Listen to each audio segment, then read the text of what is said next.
నమస్తే welcome to college TV. Congress పార్టీలో ఇద్దరు నాయకుల మధ్య ప్రతిసారి కూడా భిన్నాభిప్రాయాలే ఉంటాయి. అవి కూడా పబ్లిక్గానే చర్చించుకుంటారు. సో ఇప్పుడు కాంగ్రెస్ పార్టీలో ఒక వర్గం కవితకు మద్దతుగా, ఒక వర్గం తీన్మార్ మల్లన్నకు మద్దతుగా స్టేట్మెంట్లు ఇస్తున్నటువంటి విషయం ఈరోజు పబ్లిక్గానే ఇస్తున్న విషయం చూస్తా ఉన్నాం. అంటే కాంగ్రెస్ పార్టీలో భిన్నవాదనలు, కొంతమంది తీన్మార్ మల్లన్న వైపు, కొంతమంది కవిత వైపు ఉన్నారు. ఒకసారి దాని గురించి డీటెయిల్గా మాట్లాడదాం. స్వయాన ఇప్పుడు దాడి జరిగింది, దాడి జరిగినప్పుడు ఆ దాడిని ఖండించాలి. అది కూడా మీ పార్టీ సంబంధించినటువంటి ఎమ్మెల్సీఏ అనుకుందాం. మీ పార్టీ నుంచి గెలిచింది కదా, అది సరే మీ పార్టీ ఎమ్మెల్సీయా కాదా పక్కన పెడితే ఆయన ఒక ప్రజాప్రతినిధి, ఆ దాడిని ఖండించాలి కదా. ఖండించకపోగా ఆయన ఏమంటారు, మహిళలపైన అట్లా అనుచిత వ్యాఖ్యలు చేయడం తప్పు అని అంటున్నారు. సరే తప్పు అని మీరు అన్నాడు, ఓకే. కానీ మీరు ఒక మంత్రిగా ఉన్నారు, మీ ప్రభుత్వమే ఉన్నది, శాసనసభ మీ కంట్రోల్లోనే ఉంటుంది. మరి శాసనమండలి చైర్మన్ సంబంధించిన ఎథిక్స్ కమిటీకి మరి మీరు ఫిర్యాదు చేసేసి ఇమీడియట్గా దాని మీద విచారణ చేసింది తప్ప కరెక్టా? ఇమీడియట్గా తప్పైతే ఆయనను ఆ యొక్క పదవి నుంచి తొలగించే రైట్స్ ఉంటాయి కదా, చైర్మన్కి ఉంటాయి కదా రైట్స్. అయితే శాసనమండలి చైర్మన్కి ఆ రైట్స్ ఉంటాయి కదా, చేయాలి. ఎందుకు చేస్తలేరు వీళ్ళు? ఎందుకు చేస్తలేరు అంటే చూడండి, ఇక్కడ ఫస్ట్ ఇక్కడ ఏమంటారు, మధుయాష్కి గౌడ్ ఆయన చాలా కీలకమైన కాంగ్రెస్ పార్టీలో కీలకమైన నాయకుడు. ఆయన ఏమంటా ఉన్నారు ఒకసారి చూద్దాం. ఎమ్మెల్సీ తీన్మార్ మల్లన్నపై జాగృతి రౌడీ మూకల దాడి చేయడాన్ని తీవ్రంగా ఖండిస్తున్నాము అని చెప్తూ, ఎమ్మెల్సీ కవిత తన రౌడీ మూకలను పంపి ఈ విధంగా మీడియా సంస్థలను భయపెట్టించడం దుర్మార్గం. మొన్న మహాన్యూస్ కార్యాలయంపై దాడి, నిన్న క్యూన్యూస్పై దాడి బీఆర్ఎస్ అరాచకాలకు మీడియా సంస్థలు బెదిరించి లొంగ తీసుకోవాలన్న వారి దుర్బుద్ధికి నిదర్శనం.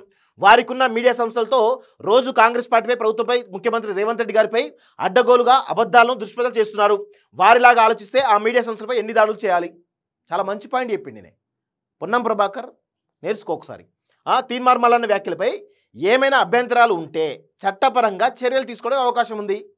కానీ దాడులు చేస్తామనే సంస్కృతిని బీఆర్ఎస్ ఉద్యమకాల నుంచి ప్రోత్సహించింది. ఆంధ్ర ప్రాంత వ్యాపారులపై దాడులు చేసి ఆనాడు అక్రమార్చనకు పాల్పడ్డారు. నేడు మళ్ళీ అదే సంస్కృతి కొనసాగిస్తున్నారు. తీన్మార్ మల్లన్నపై క్యూన్యూస్ కార్యాలయంపై దాడి చేసిన వారిని పోలీసు వ్యవస్థ కఠినంగా శిక్షించాలి. డీజీపీ గారు ఈ విషయాన్ని ప్రత్యేకంగా పర్యవేక్షించి కేసు విచారణలో ఎలాంటి అలసత్వం వహించకుండా చూడాలి. ఇలాంటి ఘటనలు పునరావృతం కాకుండా చూడాలని కోరుతున్నాను. ఇది కాంగ్రెస్ పార్టీలో కీలకమైనటువంటి నాయకుడు ఎవరైతే మధుయాష్కి గౌడ్, రాహుల్ గాంధీకి చాలా దగ్గర వ్యక్తి, బీసీ నాయకుడు, గౌడ్ సమాజ్ వర్గం. ఆయన చాలా క్లియర్గా చెప్తున్నాడు. దీనికి కంప్లీట్గా పొన్నం ప్రభాకర్ చెప్తున్నాడు. ఒకసారి చూడండి పొన్నం ప్రభాకర్ ఏం చెప్తున్నాడో, చాలా విచిత్రమైనటువంటి, నేను చూసి నవ్వుకోలేదు వచ్చిన. చూడండి ఒకసారి.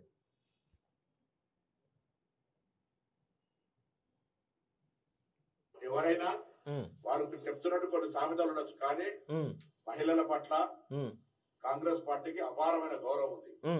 కొన్ని కొటేషన్స్ ఉండొచ్చు, నువ్వు నేను మాట్లాడుకోవచ్చు, ఇంకో మహిళతో అటువంటి మాటలు మాట్లాడే సందర్భం తప్పు.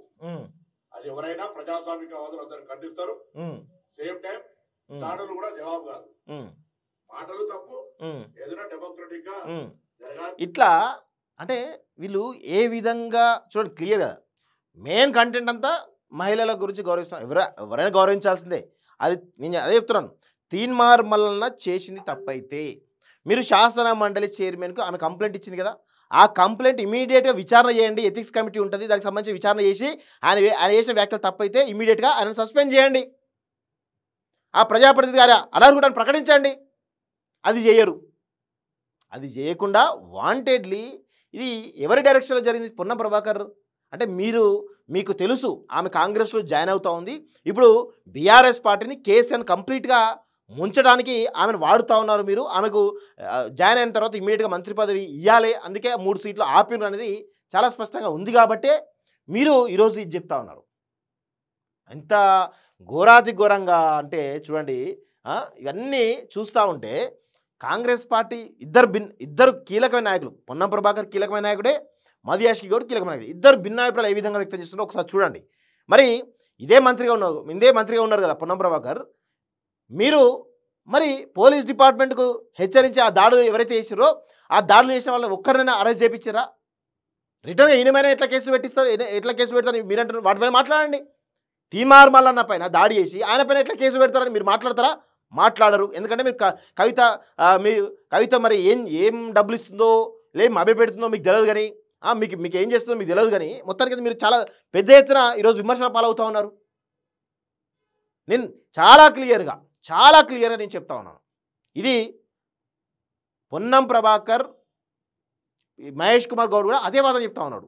చాలా క్లియర్ చెప్తాను. అంటే వీళ్ళంతా కూడా ఒక బ్యాచ్గా తయారయ్యారు అన్నాడు. అంటే వీళ్ళ వెనకాల ఉండి చేసినంత పెద్దోళ్ళు ఉంటారు, వీళ్ళు ఏదో బూచిగా చూపిస్తారు. వీళ్ళు బీసీల విమర్శించంటే బీసీలపైన విమర్శిస్తారు. ఈరోజు కవిత ఈరోజు తీన్మార్ మల్లన్న పైన టార్గెట్ చేయడానికి కాంగ్రెస్ పార్టీలోని బీసీలను వాడుకుంటా ఉంది.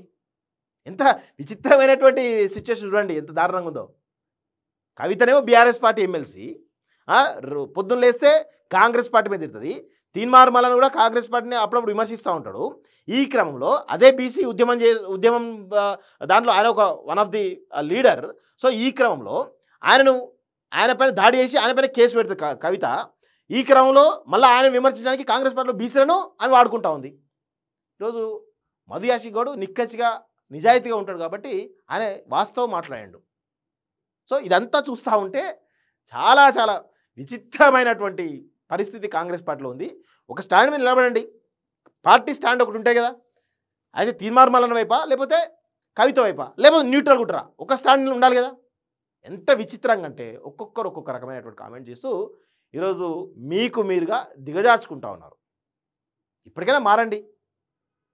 ఇవన్నీ మరి ఎవరి డైరెక్షన్ అంటే ఎప్పుడు కానీ బీసీల ఉద్యమాన్ని తెరపైకి వచ్చినప్పుడల్లా, బీసీలు అవేర్నెస్ మేల్కొల్పు జరుగుతున్నప్పుడల్లా కౌంటర్ ఉద్యమాలు జరుగుతూ ఉంటాయి.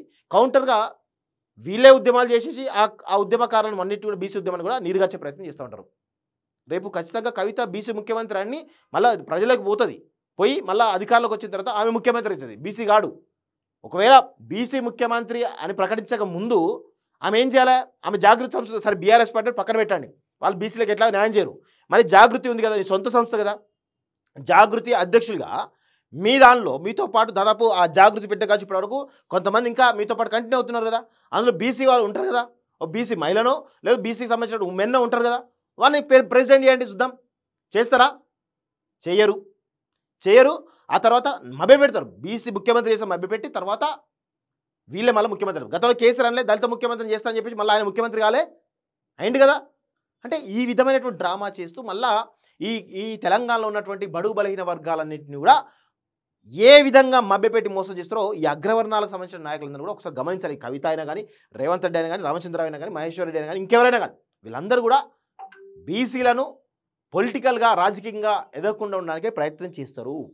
ఈ రిజర్వేషన్లు, ఈ 42% రిజర్వేషన్లు ఇవన్నీ కూడా కేవలం కొంతమేర మాత్రమే పనిచేస్తే తప్ప చట్టసభల్లో, అసెంబ్లీలో కానీ, పార్లమెంట్లో కానీ బీసీలను పంపించేటువంటి ప్రయత్నం వీళ్ళు ఎవరు కూడా చేయరు. అది చేసినప్పుడే నిజమైనటువంటి ఒక చరిత్రకారులుగా మిగిలిపోతారు వీళ్ళంతా. కానీ అది చేయరు. వీళ్ళంతా ఏంటంటే వీళ్ళ రాజకీయ పబ్బం గడుపుకోవడానికి ఒక ప్రయత్నం జరుగుతుంది. దానిలో భాగంగా బీసీలు, అటు బీసీలు పావులు అవుతున్నారు, ఇటు బీసీలు పావులు అవుతున్నారు. వీళ్ళేమో వెనకాల నుండి అగ్రవర్ణ నాయకులంతా కూడా నడిపిస్తూ ఉన్నారు. ఇది బీసీ సమాజం గమనించాలని చెప్పేసి కూడా నేను కోరుతా ఉన్నాను. చూస్తున్నాండి కాలుష్వి. Thank you very much.